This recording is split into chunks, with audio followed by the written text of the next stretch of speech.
मध्य प्रदेश में 21 जून अंतर्राष्ट्रीय योग दिवस पर वैक्सीनेशन का महाअभियान शुरू हो गया। पहले ही दिन सुबह से कई सेंटरों पर लंबी कतारें लग गई। इंदौर, भोपाल, ग्वालियर जैसे शहरों में वैक्सीनेशन के लिए ऑफर में इनाम और छुट्टी तक दी जा रही है। पहले दिन प्रदेश में 7,000 सेंटर पर 10 लाख लोगों को टीका लगाने का लक्ष्य रखा गया। तमिलनाडु में विरुद्धनगर जिले में सोमवार सुबह एक बड़ा हादसा हुआ है। यहाँ शिवकाशी के पास एक अवैध पटाखा फैक्ट्री में धमाका होने से 2 लोगों की मौत हो गई है। जानकारी के मुताबिक शिवकाशी के पास थाई येलपट्टी में अवैध रूप से पटाखा बनाने की फैक्ट्री चल रही थी, जहाँ अचानक धमाका हो गया और काफी कुछ तहस नहस हो गया। हादसे में अभी तक 2 लोगों की मौत की पुष्टि हो गई है। बचाव कार्य किया जा रहा है। मौके पर पुलिस और अन्य राहत बचाव की एजेंसियां पहुंच गई। पंजाब में अगले साल होने वाले विधानसभा चुनाव से पहले कांग्रेस पार्टी में जारी हलचल अभी थमी नहीं है। सोमवार को कांग्रेस नेता नवजोत सिंह सिद्धू ने एक बार फिर कैप्टन अमरिंदर सिंह पर इशारों में तीखा किया है और अपने सख्त तेवर दिखाते हुए नवजोत सिंह सिद्धू ने कहा कि जब सिस्टम ने खुद ही बदलने से इनकार कर दिया तो मैंने सिस्टम ही ठुकरा दिया। मुख्यमंत्री भूपेश बघेल ने सोमवार को 7वें अंतर्राष्ट्रीय योग दिवस पर अपने रायपुर स्थित निवास कार्यालय में योग की विभिन्न मुद्राओं का अभ्यास किया। इस अवसर पर उन्होंने देशवासियों को योग दिवस की बधाई और शुभकामनाएं देते हुए योग को अपने दिनचर्या में इसे अनिवार्य रूप से शामिल करने की अपील की। अभिषेक मनु सिंघवी ने अपने ट्वीट में आपत्तिजनक बातें लिखी, जिन पर बवाल मचना तय है। अभिषेक मनु सिंघवी ने लिखा, ओम के उच्चारण से ना तो योग ज्यादा शक्तिशाली हो जाएगा और न अल्लाह कहने से योग की शक्ति कम होगी। बता दें, सोमवार को पूरा देश योग करता नजर आया, लेकिन कांग्रेस के किसी बड़े नेता की योग करती तस्वीर या वीडियो सामने नहीं आया। अयोध्या में बन रहे राम मंदिर के लिए खरीदी गई जमीन पर विवाद बढ़ता जा रहा है। जमीन सौदे को लेकर एक नया विवाद सामने आया है। आरोप है कि अयोध्या के मेयर ऋषिकेश उपाध्याय के भतीजे दीप नारायण ने महंगे दामों पर जमीन राम मंदिर ट्रस्ट को बेच दी। इस पर दीप के चाचा की प्रतिक्रिया सामने आई है। दीप के चाचा पवन उपाध्याय का कहना है कि इस मामले में उन्हें फंसाया जा रहा है। मुख्यमंत्री ममता बनर्जी के बाद बंगाल विधानसभा चुनाव हारने वाले 4 और तृणमूल कांग्रेस नेताओं ने कलकत्ता हाईकोर्ट में याचिका लगाई है। याचिका में चुनाव प्रक्रिया में धांधली का आरोप लगाया गया है। परिणाम की समीक्षा की मांग की गई है। याचिका दायर करने वाले नेताओं में आलोरानी सरकार, संग्राम कुमार दोलाई, मानस मजूमदार और शांतिराम महतो शामिल है। कोरोना के काबू होते हालात के बीच दिल्ली में रियायतें 28 जून तक के लिए बढ़ा दी गई है। इसके साथ ही दिल्ली वासियों को कुछ और रियायतें भी दी गई है। दिल्ली डिजास्टर मैनेजमेंट अथॉरिटी के मुताबिक आज से 50% कैपेसिटी के साथ बार खोलने की इजाजत दी गई है। उन्होंने दोपहर 12 बजे से रात 10 बजे तक को खोलने की अनुमति दे दी। इसके अलावा public park, garden, golf club और आउटडोर योग एक्टिविटी को भी मंजूरी दी गई है। भोपाल में संडे लॉकडाउन होने के बाद भी शूटिंग करना एक डायरेक्टर को भारी पड़ गया। एमपी नगर पुलिस ने शूटिंग बंद करते हुए लोगों को पार्क से खदेड़ दिया। जबकि डायरेक्टर के खिलाफ कार्यवाही की जा रही थी। उनके खिलाफ लॉकडाउन नियमों का उल्लंघन की धाराओं में अपराध दर्ज किया गया। बताया जा रहा है कि यह शूटिंग एक वेब सीरीज के लिए की जा रही थी। सस्ते पेट्रोल डीजल के लालच में गाँव के गाँव पेट्रोल बम बन चुके हैं। राजस्थान से सटे 4 बॉर्डर हरियाणा, पंजाब, गुजरात और उत्तर प्रदेश में यहाँ से 10 से 11 रुपए सस्ता पेट्रोल व डीजल मिल रहा है। बॉर्डर के आसपास के 80 गाँवों में रोजाना 6 लाख लीटर डीजल ट्रकों व ड्रमों में भरकर घर घर पहुँचाया जा रहा है, ताकि बार बार सस्ता तेल लेने के लिए उन्हें दूसरे प्रदेशों की सीमा में नहीं जाना पड़े। आदर्श डे पर मिलिए उज्जैन के सुधीर भाई से। सुधीर भाई सेवाधाम आश्रम के संचालक हैं और 364 सदस्यों को पिता की तरह पाल रहे हैं। इन सभी लोगों के आधार व वोटर ID पर पिता की जगह सुधीर भाई का नाम दर्ज है। इनमें बच्चे, बूढ़े, जवान सब हैं, महिलाएं भी हैं। कोई उन्हें कूड़ेदान में मिला तो कोई जंगल में, कोई लावारिस घूमते मिला तो किसी को बेड़ियों से आजाद कराकर अपने पास लाए। इनमें 90% से ज्यादा दिव्यांग है। हरियाणा के सोनीपत जिले में गांव काकरोई महलाना रोड पर दयापुर माइनर के पास रविवार को सुबह एक युवक का खून से लथपथ शव बरामद हुआ। युवक की गोली मारकर हत्या की गई थी। शरीर पर चोट के निशान भी थे। पुलिस ने शव को कब्जे में लेकर अज्ञात के खिलाफ हत्या का मुकदमा दर्ज कर लिया है। लोक जनशक्ति पार्टी के पूर्व अध्यक्ष और केंद्रीय मंत्री दिवंगत रामविलास पासवान के परिवार की टूट अब सतह पर है। पार्टी टूट चुकी है। चाचा भतीजा आमने सामने है। लोक जनशक्ति पार्टी पर दावेदारी की लड़ाई चुनाव आयोग में जा चुकी है। रामविलास पासवान के निधन के 255 दिन बाद उनका एक पुराना वीडियो वायरल हो रहा है, लेकिन इस वीडियो के वायरल होने की टाइमिंग पर सवाल उठ रहे हैं। देश प्रदेश में सोमवार यानी 21 जून आज से सभी एज ग्रुप के लोगों को केंद्र सरकार की तरफ से मुफ्त वैक्सीन लगाई जाएगी। इससे पहले वैक्सीनेशन में भागीदारी बढ़ाने के लिए मुख्यमंत्री अशोक गहलोत अपने मंत्रिमंडल, विधायक, सांसदों, सभी पार्टियों के नेताओं और धर्मगुरुओं के साथ वीडियो कॉन्फ्रेंसिंग के जरिए चर्चा कर रहे हैं। मुख्यमंत्री ने वैक्सीनेशन के लिए जमीनी स्तर पर जागरूकता लाने और इसे लेकर पंथी भ्रांतियों को दूर करने की अपील की है। उत्तर प्रदेश के सैफई में मुलायम सिंह यादव की नातिन दीपाली की शादी में इस मौके पर एक साथ मुलायम, अखिलेश यादव और शिवपाल यादव नजर आए। इसके अलावा लालू प्रसाद यादव का परिवार भी शामिल हुआ। दीपाली मैनपुरी से पूर्व सांसद तेज प्रताप यादव की बहन है। लालू की बेटी इन्हीं के परिवार का हिस्सा है। इसके पहले जब दीपाली की सगाई हुई थी तब भी तेज प्रताप और तेजस्वी कार्यक्रम में पहुंचे थे। अवैध शराब के खिलाफ पुलिस प्रशासन व आबकारी महकमे की संयुक्त कार्यवाही जारी है। शनिवार को ग्वालियर जिला अंतर्गत भीतरवार थाना क्षेत्र के ग्राम गोलपुरा और चक नियामपुर पर भीतरवार पुलिस प्रशासन और आबकारी विभाग ने संयुक्त रूप से छापामार कार्यवाही को अंजाम दिया है। जब टीम मौके पर पहुंची तो जमीन में गुड़ लहान के ड्रम दबे मिले। ऊपर से झोपड़ी बनी हुई थी, जहां कार्यवाही कर 20,000 लीटर गुड़ लहान मौके पर नष्ट किया। वहीं 550 लीटर खाद भट्टी कच्ची शराब जब्त की गई। जब्त माल की कीमत 11,50,000 रुपए आंकी गई है। मध्य प्रदेश में इस बार सोयाबीन फसल का क्षेत्र घटने की आशंका है। कृषि विभाग ने लगातार 3 साल से प्रभावित हो रही फसल को देखते हुए बोवनी का लक्ष्य 61.64 लाख हेक्टेयर रखा है, जबकि पिछले साल 64.99 लाख हेक्टेयर में सोयाबीन की फसल ली गई थी। बताया जा रहा है कि इस बार अरहर, मूंग और उड़द फसल का क्षेत्र 2 लाख हेक्टेयर से ज्यादा बढ़ेगा। धान का क्षेत्र भी 1 लाख हेक्टेयर बढ़ाने का लक्ष्य है। दमोह नाका स्थित कृषि उपज मंडी में जिला प्रशासन, पुलिस और नगर निगम की संयुक्त कार्यवाही से व्यापारियों में हड़कंप मचा हुआ है। लाव लश्कर के साथ पहुंचे प्रशासनिक अधिकारियों ने व्यापारियों द्वारा किए कब्जे बुलडोजर चलाकर ध्वस्त कर दिए। मंडी में किसानों के लिए उपयोग किए जाने वाले शेड नंबर 13 में मंडी के ही कुछ व्यापारियों ने कब्जा कर रखा था। कलेक्टर रायपुर सौरभ कुमार के निर्देश पर खाद्य विभाग के अधिकारियों ने 20 जून रविवार को बड़ी कार्यवाही करते हुए अवैध रूप से घरेलू गैस परिवहन कर रहे टैंकर को 500 घरेलू सिलेंडर में भरे जाने, यात्री मात्रा का घरेलू गैस सहित टैंकर को जब्त कर लिया गया। टैंकर का आरटीओ लाइसेंस सहित विस्फोटक लाइसेंस भी अवैध पाया गया है। संतोष कुमार और बलराम ध्रुव के खिलाफ द्रवित पेट्रोलियम आदेश 2000 और आवश्यक वस्तु अधिनियम 1955 के तहत कार्यवाही की जाएगी। उत्तराखंड सरकार ने 1 जुलाई से 4 धाम यात्रा खोलने का निर्णय लिया। 1 जुलाई से चमोली, रुद्रप्रयाग और उत्तरकाशी जिलों के निवासियों को कोरोना जांच की रिपोर्ट के साथ धामों में दर्शन की अनुमति दी जाएगी। इसके बाद 4 धाम यात्रा 11 जुलाई से अन्य जिलों के लिए खोली जाएगी। इसमें भी कोरोना जांच की रिपोर्ट दिखाना अनिवार्य होगा। 15 अगस्त से पहले दिल्ली पुलिस ने आतंकवाद रोधी अभियान का पूर्वाभ्यास किया।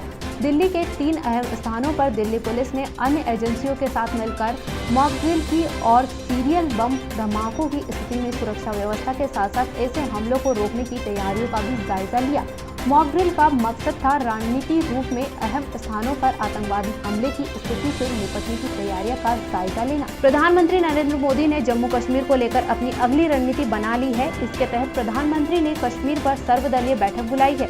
सूत्रों के मुताबिक 24 जून को होने वाली इस बैठक के लिए दलों से संपर्क साधा जा रहा है। माना जा रहा है कि सरकार जम्मू कश्मीर में हालात को सामान्य बनाने की राजनीतिक गतिविधियां बढ़ाने का मन बना चुकी है। हालांकि अभी इसको लेकर कोई औपचारिक बयान जारी नहीं हुआ। इंदौर शहर में बदमाशों का गिरोह सक्रिय है, जो अनोखे तरीके से एटीएम फ्रॉड की घटना को अंजाम दे रहे हैं। राजेंद्र नगर थाना क्षेत्र में वारदात को अंजाम देने के बाद बदमाशों ने सराफा थाना क्षेत्र के अंतर्गत आने वाली PY रोड स्थित SBI के एटीएम में वारदात की। बदमाशों ने पहले तो एटीएम से कार्ड की मदद से रुपए निकाले, फिर उंगली डालकर कैश निकालने वाले सेक्शन को रोका, जिससे मशीन एरर दिखाने लगी। इस ट्रिक से बदमाशों ने 2,30,000 रुपए निकाल लिए। बदमाशों द्वारा की गई वारदात का CCTV फुटेज भी सामने आया है। PY रोड SBI के मैनेजर शरद गोयल की शिकायत पर पुलिस ने मामला दर्ज कर जांच शुरू कर दी है। इंदौर के परदेसीपुरा थाना क्षेत्र में एक युवक ने फांसी लगाकर आत्महत्या कर ली। युवक नंदनगर क्षेत्र का रहने वाला था। युवक का नाम रोहित बताया जा रहा है, जो सिलाई का कार्य करता था।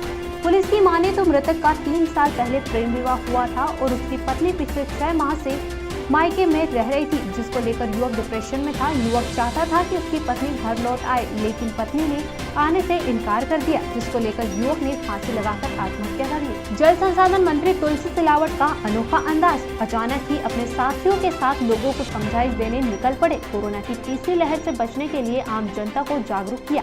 नगर अध्यक्ष गौरव रणवीर द्वारा विधानसभा 3 में रविवार को घर जाकर दौरा किया। इस दौरान मास्क भी वितरित किए। इंदौर की हीरानगर थाना पुलिस ने डकैती की योजना बनाते हुए 5 आरोपियों को गिरफ्तार किया है। दरअसल पुलिस को रात्रि में मुखबिर से सूचना मिली थी कि कनकेश्वरी ग्राउंड मंगल परिसर गार्डन के पीछे बैठकर कुछ लोग तलवार, चाकू, डंडा एवं अन्य सामग्री के साथ पेट्रोल पंप को लूटने की बात कर रहे हैं। सूचना की गंभीरता को ध्यान में रखते हुए तत्काल पुलिस की टीम ने मौके पर पहुंचकर घेराबंदी कर 5 आरोपियों को गिरफ्तार किया। आमला जिले के राधेश्याम सूर्यवंशी अपनी पत्नी से दहेज में घर खरीदने के लिए पैसे की मांग कर रहा था।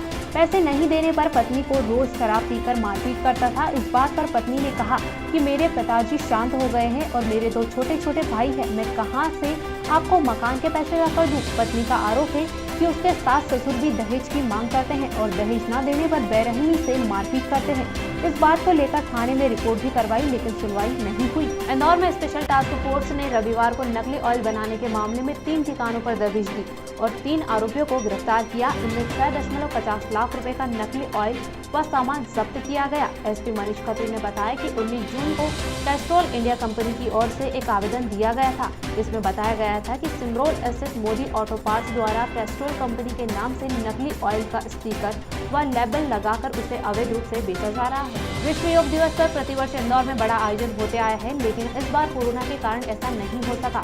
लोगों ने घरों पर रहकर ही योग प्राणायाम किया। वहीं कुछ संगठनों ने सोशल डिस्टेंसिंग के साथ सीमित लोगों के बीच योग दिवस मनाया। इस मौके पर जल संसाधन मंत्री तुलसी सिलावट BSF परिसर पहुंचे। यहाँ उन्होंने जवानों के साथ योग किया।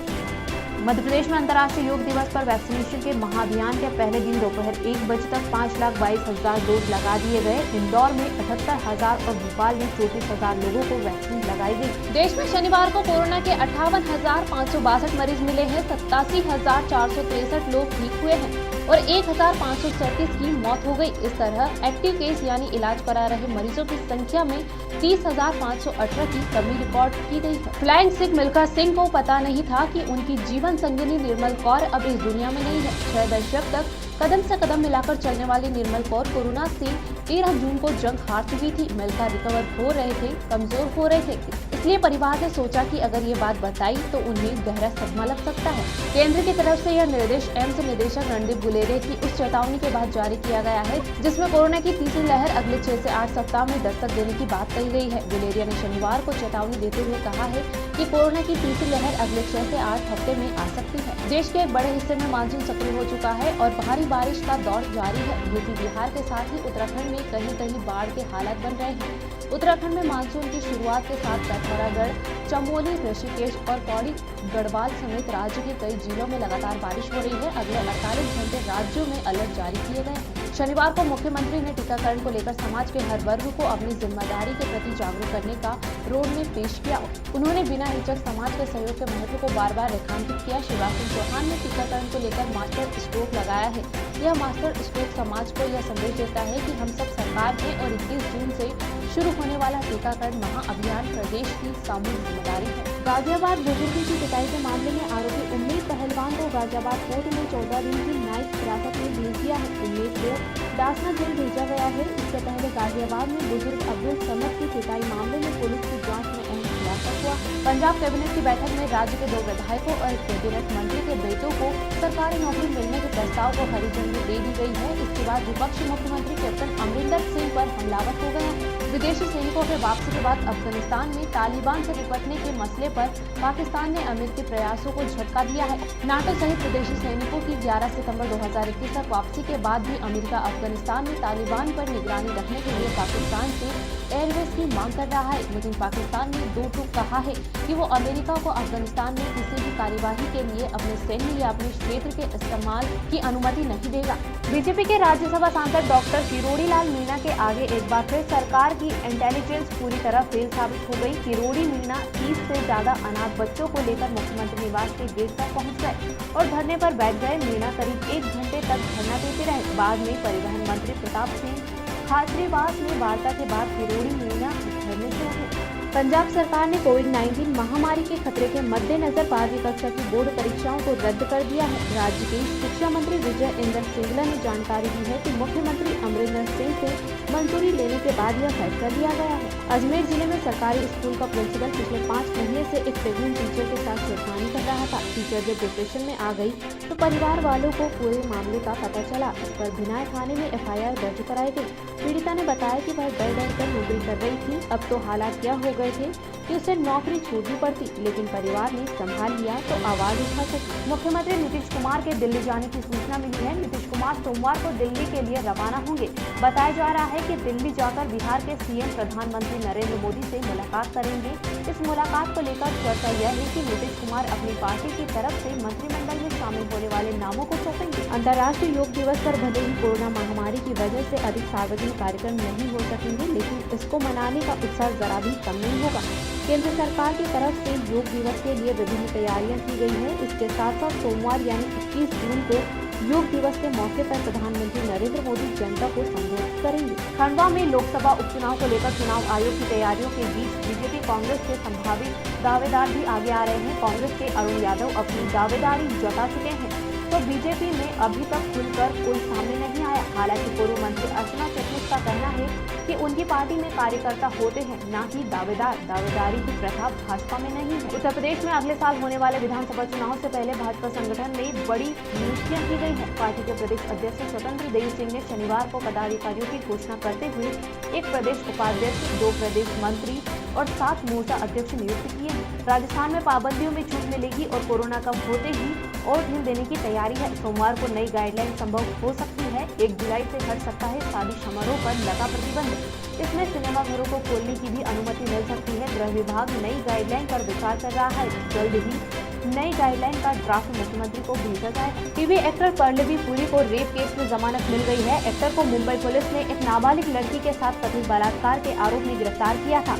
पर्ल पर पोक्सो अधिनियम के तहत मामला दर्ज किया गया था। अब हाल ही में एक इंटरव्यू में पल्लवी पुरी की दोस्त और डिजाइनर रश्मि आर्य ने बताया कि जमानत मिलने के बाद भी एक्टर को बड़ा झटका लगा है और वे गहरे सदमे में हैं। बॉलीवुड एक्टर ताहिर राज फरसीन आखिरकार 3 महीने बाद शहर में वापस आ गए हैं और उन्होंने काम फिर से शुरू कर दिया है। ताहिर ने अपनी आने वाली फिल्म लूप लपेटा की डबिंग शुरू कर दी है। एक इंटरव्यू के दौरान उन्होंने कहा कि महामारी के दौरान मुंबई जैसे चलते फिरते शहर को बंद देखना और फिल्म इंडस्ट्री को पैरालाइज होता देख उन्हें बहुत बुरा लगता है। भारत और न्यूजीलैंड के बीच साउथहैम्पटन में वर्ल्ड टेस्ट चैंपियनशिप का फाइनल मुकाबला खेला जा रहा है। पहला दिन बारिश में घुलने के बाद आखिरकार दूसरे दिन टॉस के साथ साथ लगभग 64 ओवर का खेल भी मुमकिन हो पाया। न्यूजीलैंड के कप्तान केन विलियमसन ने टॉस जीता। न्यूजीलैंड ने भी धैर्यपूर्वक गेंदबाजी की। भारत और इंग्लैंड की महिला टीमों के बीच ब्रिस्टल के काउंटी ग्राउंड में एकमात्र टेस्ट मैच ड्रॉ रहा। 7 साल बाद टेस्ट मैच खेल रही भारतीय टीम में फॉलो ऑन के बाद स्नेहा राणा और तानिया भाटिया के बीच 9वें विकेट के लिए 104 रन की साझेदारी से इस मैच को ड्रॉ कराने में सफल रही। स्नेहा राणा ने 154 गेंदों पर नाबाद 80 रन और तानिया भाटिया ने 88 गेंदों पर नाबाद 44 रन बनाए।